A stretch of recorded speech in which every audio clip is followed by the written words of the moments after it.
Hey guys, I'm about to go for a walk and it is a beautiful evening here. We're just heading on into autumn and I was inspired to do a wee chat about intuitive eating.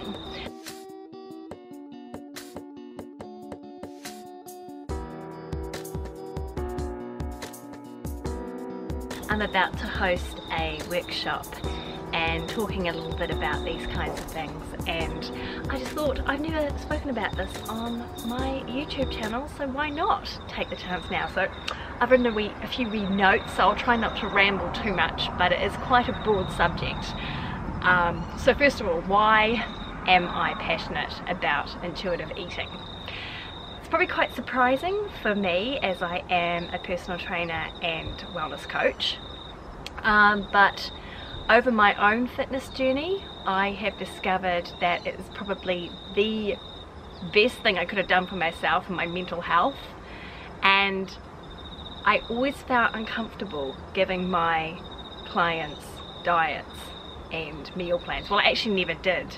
It always just felt very wrong to me to do that, seeing as I wasn't a nutritionist or a dietitian.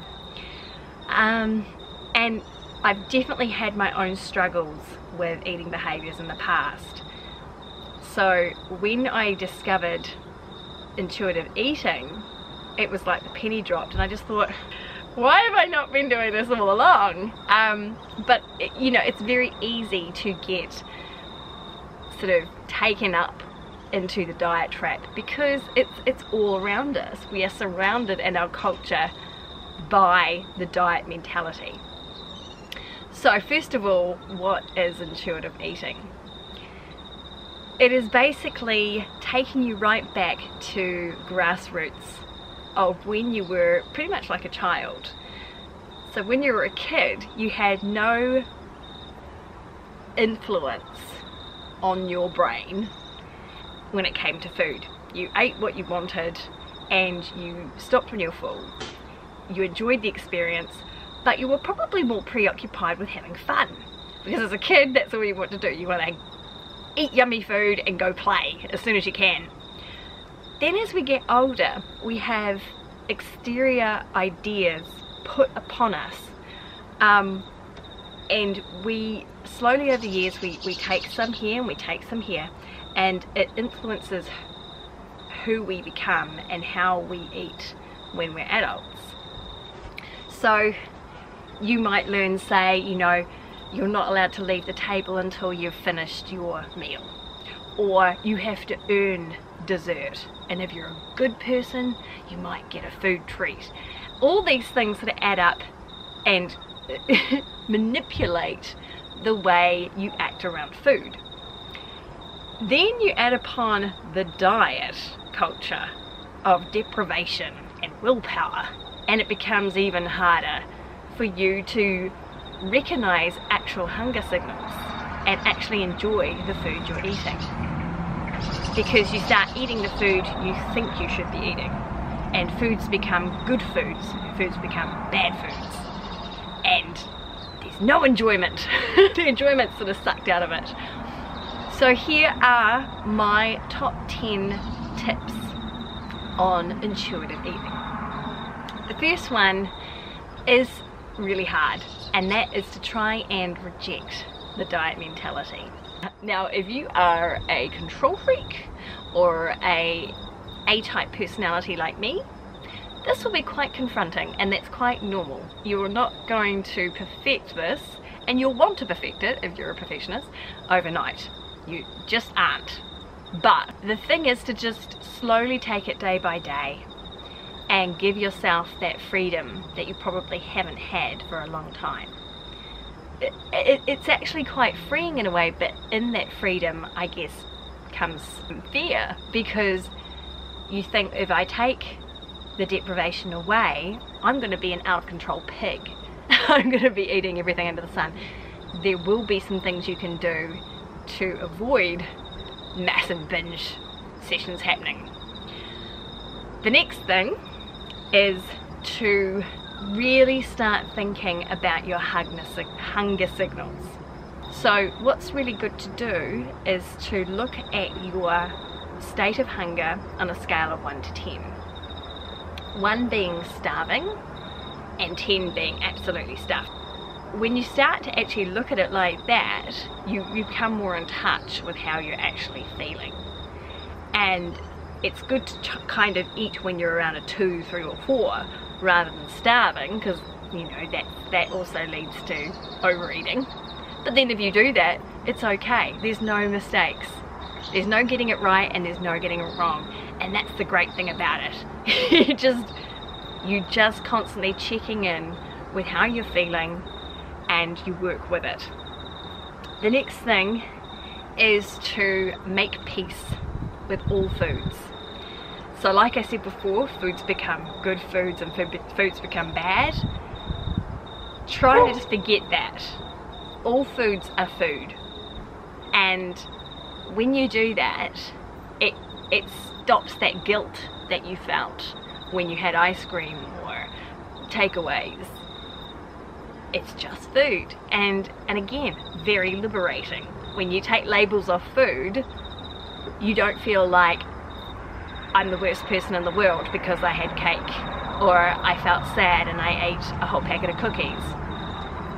You're not a bad person. There's no such thing as bad food. You ate a food. The next thing is to respect, again, that fullness. So a lot of us, we will eat until we're very much past full. And this happens a lot at the end of the day when you've got home and you're tired and you just, or maybe you haven't eaten enough over the day and then you finally pig out at the end of the day. Now again, it's okay to do this, and if you do this, again, you're not a bad person. But again, checking in with how the body feels. Eat till you're full, and a really cool thing to do here is to put the bowl or the plate aside and go, I can come back to that if I want to. Check in with yourself, see how you're feeling, relax a bit, maybe go have a drink of water, have a walk around, and if you're still hungry, go finish it. But if not, you'll probably feel slightly different towards pigging out on the rest of it. So again, checking in with that fullness. Discover the satisfaction factor. This is one of the best parts of intuitive eating, is to really enjoy the food you eat. And the way you do that is to pick the foods that you love. Eat the foods you love and actually enjoy them. Eat slowly, eat deliberately, chew your food, because that's very important in digestion. And dining out, you know, it opens up the door to dining out and actually enjoying your social life again. And because you've probably put that on hold a lot. If you've been a real control freak around food, you've probably been a little bit scared about going to dinner parties or going out for dinner. You can do that. You can still go out and enjoy the meal you want to. But intuitive eating invites you to really become a lush around food. Become that foodie that you want to be. Enjoy that food. Enjoy cheese, enjoy pasta, if you can eat it, if you're not gluten-free like me. Enjoy dessert. But respect when you're full, and probably because you're going to be eating the foods you love, you're going to stop eating when you're full anyway. That's the best part of it. Okay, next one of the most huge parts of intuitive eating is to get in touch with those feelings. Am I eating this cookie dough because I'm worried about something I need to do tomorrow or during the week, or I have a test coming, or I have a job interview? Intuitive eating encourages you to go and sit with that feeling and take action. So instead of just feeling those feelings and then returning back to the food, write down what you need to do in order to feel better. And maybe if you need to go talk to someone or call someone or just make a plan of attack, that is a much better way to deal with it than eating the food, of course. Now, easier said than done, I know, but once you actually start checking in with your feelings around food and having your head stuck in the refrigerator, it suddenly becomes clear what your patterns are. whether it's to binge, whether it's to deprive, whatever. It's all you trying to control those feelings and channeling it into food rather than actually taking action. Okay, the next one is to respect your body. I am a huge guilty person for this. I quite often will eat foods on the run. I won't chew properly. I'll gulp things down.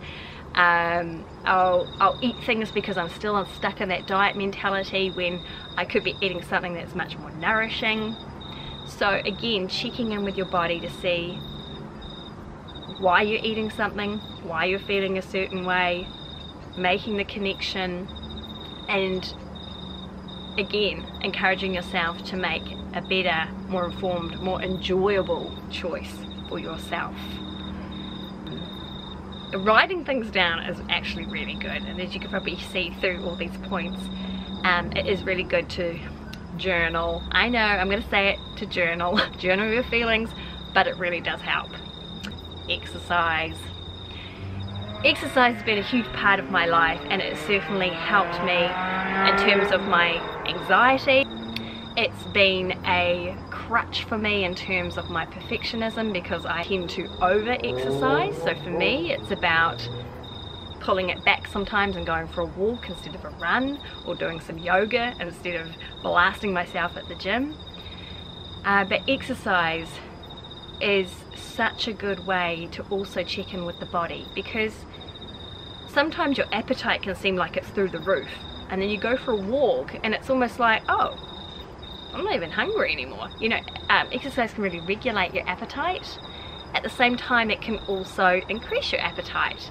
So it's also really good to, of course, have an active lifestyle and make those notes again about how your body feels before and after exercise. So the next thing is honor your health. So that is to, again, check in with yourself, see how you're feeling. It might well be that you're used to eating 6 meals a day because that's what your diet has told you to do before, or only 3 big meals during the day. Once you start checking in with your body, you might actually realize that some mornings you don't feel like eating, and that's fine. You don't need to eat breakfast if you're not hungry. But what would be good is if you've planned ahead and you have a nourishing, nutritious meal to eat once you are hungry. It could be that you start to always eat at the table, so you're not eating on the run, you're not eating standing up at the fridge in the kitchen. You make a point of making a meal, setting the table, lighting a candle, and making an actual moment of it with your friends and family. It's going to be a work in progress. You are going to absolutely have days where you mess up and you revert back to that diet way of eating or binge eating, and that's all a part of it. But with intuitive eating, once you actually give yourself that permission to be imperfect, to honor your feelings, your instinct, take away that guilt, it should become more consistent every day, and you will just live the life the way you want to, enjoy it, eat the foods you want, and it should be a beautiful thing. So I'm just trying to keep it basic at the moment. I could go way more into it, but these are the top tips that I would say to get started, to get you on your intuitive eating journey, to try it out, dip your foot in the pool, so to speak. If any of these things sound great to you, if they sound like an absolute load of rubbish, I'd love to hear about it. Drop me a comment below, and let's get talking about intuitive eating and finding the most natural, organic way of eating for you to get those goals. It's getting dark. I'm Alex. I'll catch you later.